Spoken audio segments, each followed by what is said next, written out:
What's up guys, Tamarakshan here. The concept of affordable motor scooter for the mass crowd was made popular in India by Honda with their Dio. And the Dio actually has been a gold standard ever since that, but when TVS launched their Ntorq in 2018, it was like a different breed which was sharp looking and very powerful, and it was a competitor for the Dio. And because of that, the Ntorq gained popularity pretty quickly. But fast forward to now, well, both these scooters got updated to BS-6, and from the two, it's the Dio which got a major overhaul. So from these two, which one should you buy might be a big question for many, and this video is to give a clear picture for that.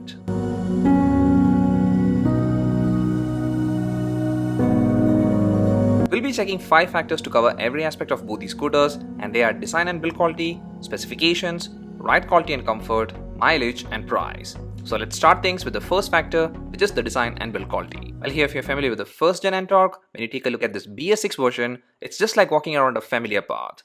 Ntorq has two versions, which is the standard and the race edition, and the one showcased here is the race edition.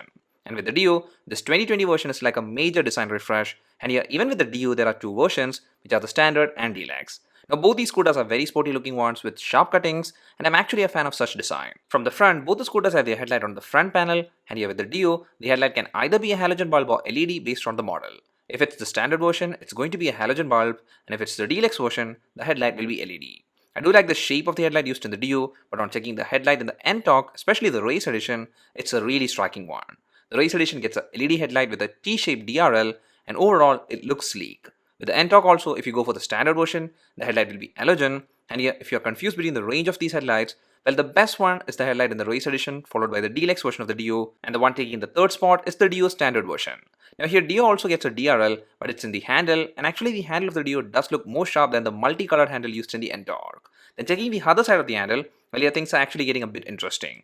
Firstly, for the switch controls, this new Dio is equipped with Honda's new set of switch controls, which are the dim, bright and pass light as a single switch along with indicator toggle and horn on the left side, and on the right side it's the engine kill as well as the self start as a single switch.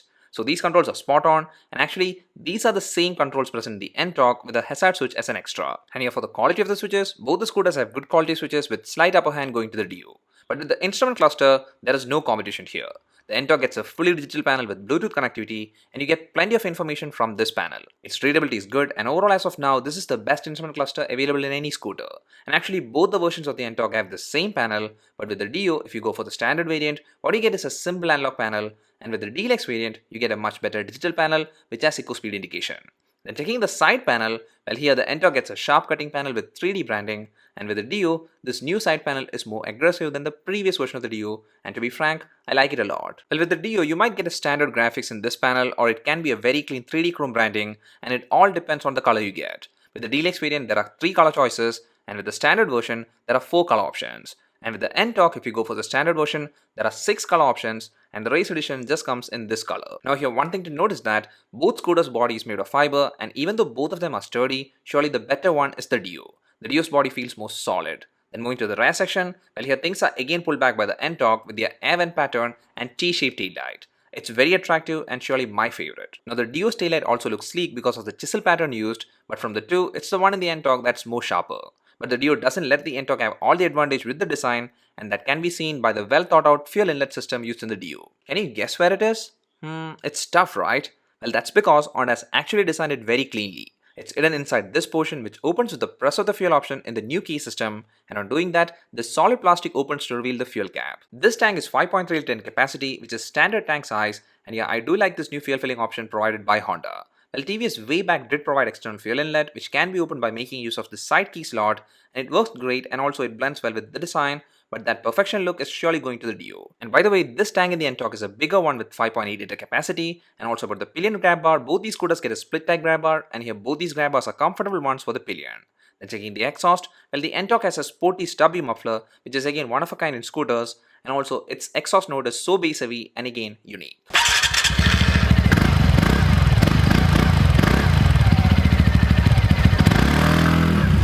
And surprisingly, the Dio has also taken a new approach with the design of the exhaust, and to be frank, I like it. It looks more motor scooter streamlined based on the design, but the exhaust note has actually remained the typical Honda scooter tone.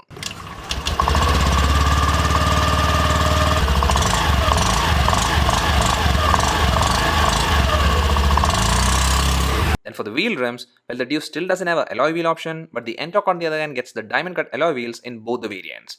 And in this factor, the last thing is the storage space, and with this, there are plenty of hidden surprises. Firstly, when you open the seat and get access to the under-seat spacing, well, the Ntorq gets the large space, but the design for this spacing is more like providing a wider radius and not depth, and therefore it doesn't take in my large size fully covered helmet. But while checking the space in the Dio, even though it looks smaller, it does easily fit in my helmet. So that's like a hidden advantage for the Dio. But one thing to note is that the Dio doesn't have a USB charging socket option or a boot light present, which are both present in the Ntorq. Then with the footboard, here also the slightly better spacing is felt to be with the Dio. Both scooters' footboard spacing is good enough for me, and also both scooters have two hooks, but these hooks are retractable with the Ntorq and non-retractable with the Dio. And by the way, with the Dio as an optional accessory, you can opt for side stand engine cutoff feature.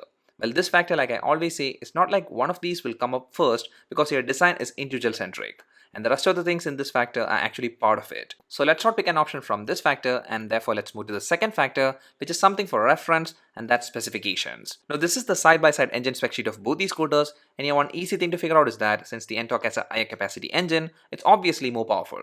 And also both these scooters have self and kickstart option available. Then with the body dimension, well, in that the Ntorq is a taller and a longer scooter with bigger wheelbase and also more weight than the Dio. But with the ground clearance, the Dio has a slight upper hand. But things change when we check the brake options in both these scooters, because with the Dio there isn't a disc brake variant available, while with the Ntorq you actually get to choose either disc or drum variant. And even the tire measurements are better in the Ntorq, because in the Ntorq, well, both the front and rear uses 12-inch rim, and also the tire width is 100 mm in the front and 110 mm in the rear, and both are tubeless tires. While with the Dio, even though the front rim is 12-inch, the rear is a 10-inch one, and also both the front and rear tire thickness is same, measuring 90 mm, and by the way, here also both are tubeless tires. And finally, with the suspension used, well, the Ntorq has a telescopic front suspension and a coil spring hydraulic rear one, and with the new Dio, the front suspension is finally a telescopic one, and the rear one is a 3-step adjustable spring-loaded hydraulic one. Now after checking the specifications, things might look a bit one-sided, but this is just stuff in paper, and the reality is in road, so for that, let's move to the third factor, which is the ride quality and comfort. Firstly, the Ntorq, it's a powerful scooter. I mean, the Ntorq is designed like that, and it does live up to its hype. You can quickly gain speed, and yet there isn't any vibration or engine stress for a speed range from 0 to 85 km/h. And here hitting that 80 mark with the Ntorq is very easy. The scooter is designed in such a way so that even at high speed there is good stability, and also like I mentioned before, the exhaust note does give you a very power generation feel, and this is surely a scooter with which you can cruise. But that doesn't mean the new Dio is a slouch. And surprise surprise, this 110cc engine in the new Dio is a powerful one too. For sure, it's not going to win a drag race with the Ntorq, but this new Dio engine has great initial pickup and punch, so that hitting that 60 mark is a simple task for the Dio. To be frank, I was really surprised by the performance that this new Dio has under its sleeve. And since the Dio being an all-time star in ride control, if you're riding in city traffic or through tight spaces or pothole conditions, the Dio is going to win by a big margin, and also even when you're riding in an open space, you can ride in the 80 km/h mark without much issues. The scooter is stable, and also to an extent everything is perfect. But here with the Dio, the best experience is while riding in the speed range from 0 to 75 km/h. And on top of all this new Honda engine is silently impressive too. It's very smooth and refined, and that's a big plus point for the Dio. Then about the safety, well, the Ntorq's disc variant obviously has its advantages, but still, to be frank, in regular city conditions, the Dio did perform well with its braking. Panic braking does bring the Dio to a complete stop if you're riding under 65 km/h mark, and at that speed range, the scooter didn't give any issues. The race edition of the Ntorq can actually push this panic braking speed to 70 to 75 km/h range, which is good, but if you're riding in a city condition, both these scooters are actually safe under controlled speed. Then about the ride comfort, well, that's where this new Dio is a completely transformed scooter. And the reason I say that is because with the old Dio, it was a very compact scooter with a bit more tight footboard spacing, and for me, that Dio was not very comfortable.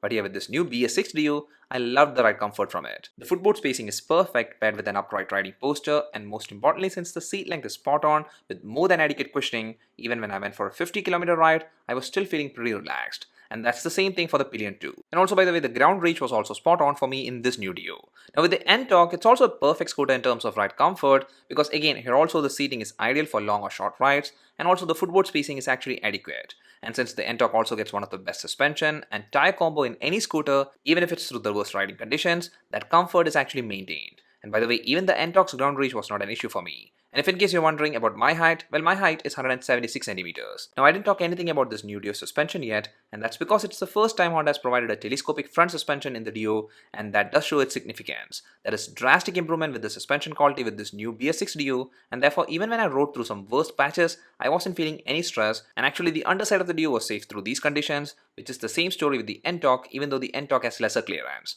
Now this factor, like I said before, has given us a better insight of how well these two scooters perform in road, and here here the places where the Ntorq shines is performance and stability along with excellent ride comfort. And with this new Dio, it's best with the ride control and it has great initial pickup along with the best engine refinement and smoothness and also really good ride comfort too. So here I feel things should be easy for you, right? But still, let's not make any conclusions because there are two more important factors left, and hence let's check the fourth factor, which is the mileage. Well, this is a factor in which the Dio shows its most dominance because here the mileage that we got with the Dio during our testing in good city conditions is 58 km per liter, and under similar conditions, the Ntorq BS-6 gave a mileage of 51 km per liter. So here things are pretty straightforward with the Dio being the winner. And now to the last factor, and that's pricing. Here also the Dio stands out more because it's the more affordable scooter. Well, to an extent that's expected because the Ntorq is equipped with the higher capacity engine and also other extra safety stuff too.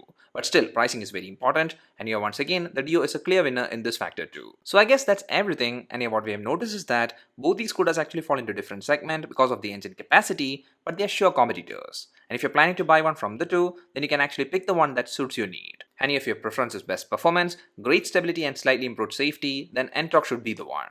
But if your preference is great engine refinement with features like silent start and also good performance for city use, and you want the best ride control along with better mileage and also a more affordable pricing, well then the Dio should be your pick. For me, my choices tally well with the Dio BS-6 and hence my pick is the Dio. But still here these are two great offerings and hence no matter which one you pick, you will be happy with it. And by the way, it would be nice if you could leave your pick from the two in the comment section below. And if you like the video, don't forget to hit the like button and also a sub would be great too. See you in the next one. Till then, bye.